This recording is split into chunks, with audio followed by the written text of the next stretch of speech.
ഇപ്പൊ ഓടാൻ തോന്നുന്നുണ്ടോ?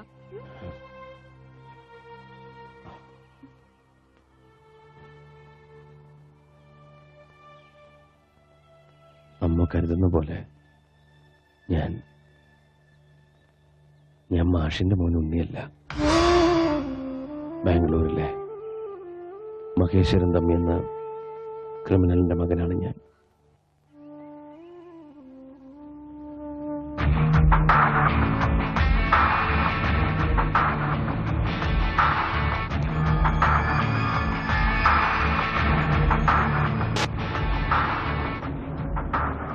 ബാംഗ്ലൂർ നഗരത്തിൽ നിന്നും പേടി സ്വപ്നമായിരുന്നു എൻ്റെ അച്ഛൻ.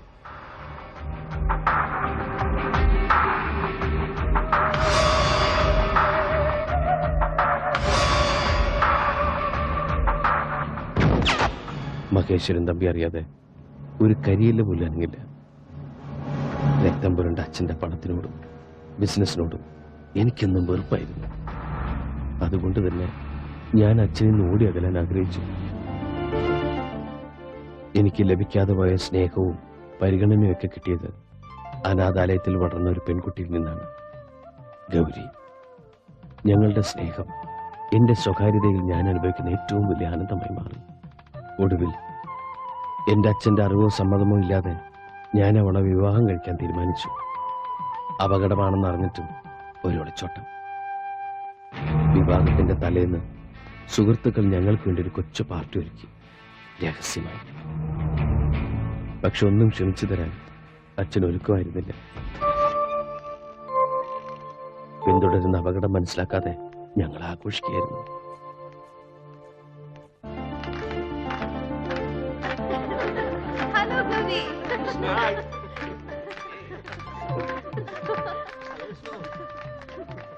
നാളെ നിങ്ങൾ വിവാഹം കഴിഞ്ഞാൽ പിന്നെ നിന്റെ അച്ഛന്റെ കണ്ണത്താ ദൂരത്തേക്ക് നിങ്ങൾ രണ്ടാളും കൂടി പറക്കും. അതുകൊണ്ടാ ഇങ്ങനൊരു പാർട്ടി. താങ്ക്സ്. അടുത്തായിട്ട് നിങ്ങൾ എനിക്ക് ചെയ്യേണ്ട ഒരു ഉപകാരം എന്റെ പേടിയൊന്ന് മാറ്റാന്നുള്ളതാ. ചുമ്മാ നിന്ന് വിറക്കുക. ശരിയാ, എനിക്കിങ്ങനെ വിഷ്ണുവിനെ പോലെ കരിങ്കല് പോലെ നിൽക്കാൻ പറ്റുന്നില്ല. ഇതൊക്കെ വിഷ്ണുവിന്റെ അച്ഛൻ അറിയുമ്പോ എന്താ ഉണ്ടാവാൻ നിങ്ങൾക്കൊക്കെ അറിയാലോ. ഏയ്, അതോർത്ത് പേടിക്കണ്ട. വളരെ രഹസ്യമായിട്ടാ കാര്യങ്ങളൊക്കെ ചെയ്തിരിക്കുന്നത്. വിഷ്ണുവിന്റെ അച്ഛൻ ഇതൊന്നും അറിയാൻ പോകുന്നില്ല. ഗൗരി ധൈര്യമായിട്ടിരിക്കുക.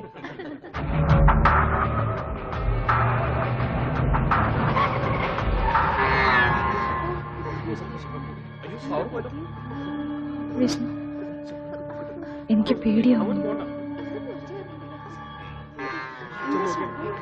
ആരും പുറത്തേക്ക് ഇറങ്ങരുത്.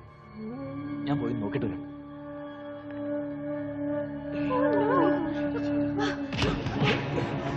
വിഷ്ണു, രക്ഷപ്പെട്ടോ!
എന്ത് പറഞ്ഞ സമാധാനിപ്പിക്കണ്ടെന്നറിയില്ല.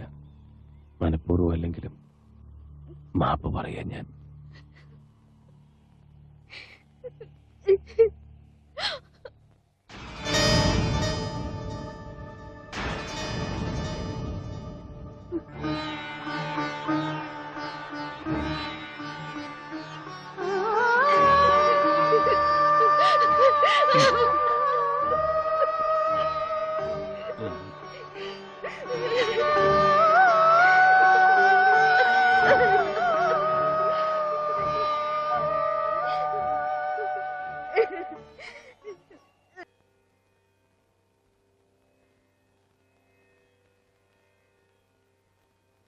പോകരുത്.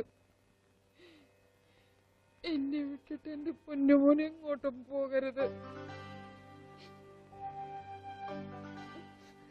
ഇല്ലമ്മേ, അമ്മയും ഈ വീട് നാടൊക്കെ ഉപേക്ഷിച്ച് ഞാൻ പോവില്ല ഒരിക്കലും.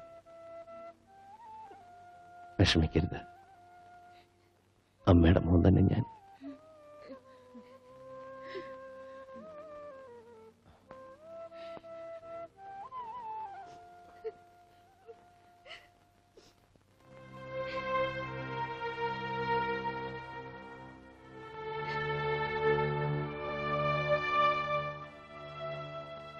എന്തിനാ ആ പാവത്തിന് വെറുതെ ഓരോ ആഗ്രഹങ്ങൾ കൊടുക്കണത്? ഞാൻ വെറുതെ പറഞ്ഞതല്ല. എനിക്ക് സുഖമില്ലാതിരുന്ന സമയത്ത് പോലും നിങ്ങളൊക്കെ തന്ന സ്നേഹവും വാത്സല്യവും ഇപ്പോഴും എനിക്ക് ഓർമ്മിക്കാൻ കഴിയുന്നുണ്ട്. എനിക്കൊരിക്കലും കിട്ടിയിട്ടില്ലാത്ത ഒരച്ഛൻ്റെയും അമ്മയുടെയൊക്കെ സ്നേഹം വാരിക്കോരി തന്നവരാ നിങ്ങൾ. നിങ്ങളെ വിട്ടിട്ട് ഞാൻ ഒരിടത്തും പോവില്ല. ഇവിടുന്ന് പോവാൻ പറയരുത്.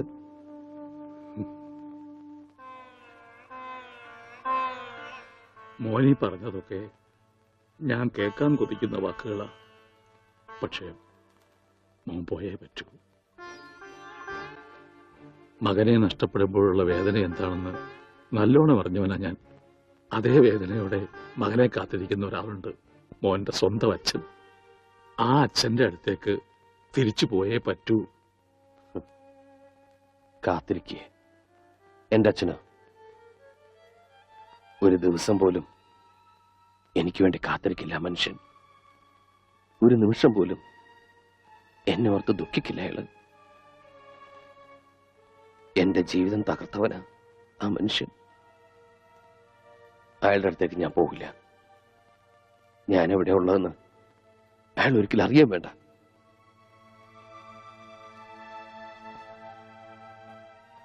അച്ഛാ, അങ്ങയുടെ മകനായിട്ട് ഇവിടെ കഴിയാൻ എന്നെ അനുവദിച്ചൂടെ? എന്താ ഒന്നും പറയാത്തെ?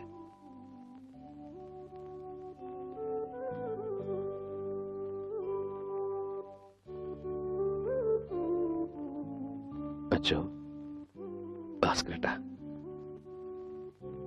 ഒരുപാട് ദ്രോഹിച്ചിട്ടും നിങ്ങളൊക്കെ എന്നെ സ്നേഹിച്ചില്ലേ?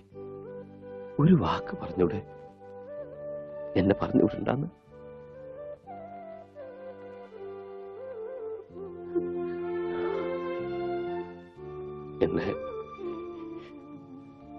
എന്നെ പറഞ്ഞുവിടല്ലേ?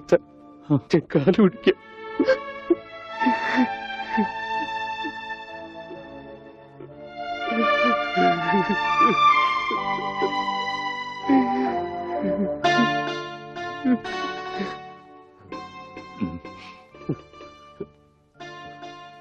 നീ എന്റെ മോൻ തന്നെയാ.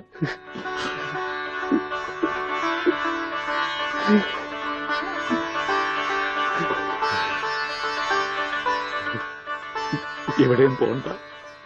ഇനി എന്റെ മോൻ എവിടെയും പോണ്ട.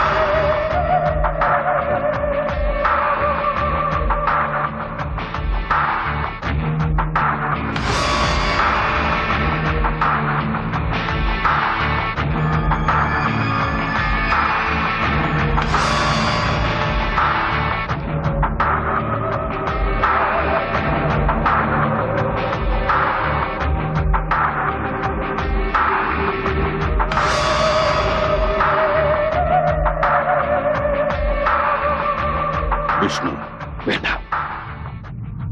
ഞാൻ നിങ്ങളുടെ മകൻ വിഷ്ണു അല്ല. ഇനി അങ്ങനെ വിളിക്കണ്ട. ഞാൻ ഈ നിൽക്കുന്ന മാഷ്ടവൻ ഉണ്ണിയാ. ഒരു തെറ്റും ചെയ്യാത്ത ഒരു പാവം പെൺകുട്ടിയെ നിങ്ങൾ കൊന്നില്ലേ? അന്ന് മരിച്ചത് സ്വന്തം മകനാന്ന് കരുതിയാ മതി. ഇതെന്റെ 2ാം ജന്മമാണ്. ഈ ജന്മം എനിക്ക് തന്നത് ഈ മാഷും ഈ നാട്ടുകാരും ആ നിൽക്കുന്ന പെൺകുട്ടിയാണ്. ഇവരൊന്നും വിട്ടിട്ട് എനിക്ക് വരാൻ പറ്റില്ല. ഞാൻ വരില്ല.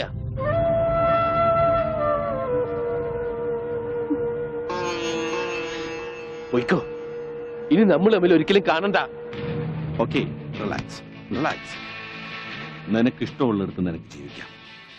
അതിനുള്ള പ്രായവും പക്വതയും നിനക്കായി. പക്ഷേ എനിക്കും ചില അവകാശങ്ങളൊക്കെ ഉണ്ട്. ഞാൻ നിന്റെ അച്ഛനാണ്. നിന്റെ ജീവിതത്തിൽ ഒരു ദിവസമെങ്കിലും എനിക്ക് അവകാശപ്പെട്ടതാണ്. ആ അവകാശത്തിന് വേണ്ടിയാണ് ഞാനിപ്പോ വന്നത്.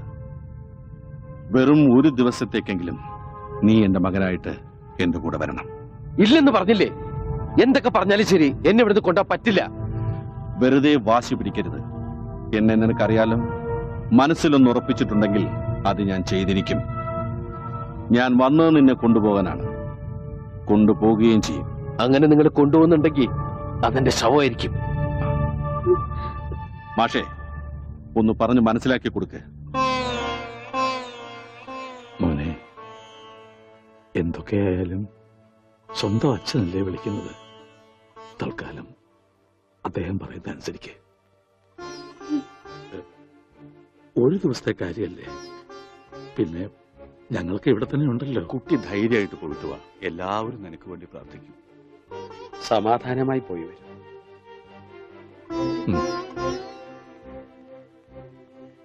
ശരി, ഞാൻ വരാം.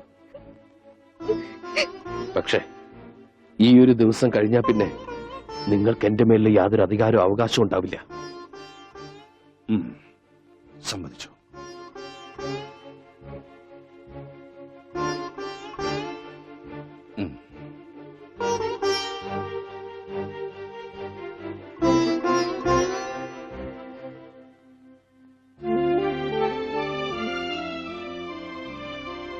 എല്ലാവരും എന്നെ ഇവിടെ തുണ്ണിയായിട്ട് കണ്ടു.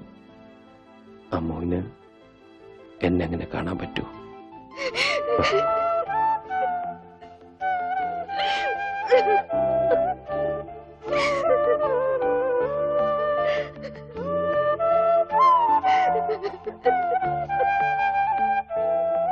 ഞാൻ അച്ഛന്റെ കൂടെ പോവാ. എന്തും ചെയ്യാൻ മടിക്കാത്ത ആളാ. അല്പമെങ്കിലും ജീവൻ ബാക്കിയുണ്ടെങ്കിൽ ഞാൻ തിരിച്ചു വരും. ഞാൻ വരും.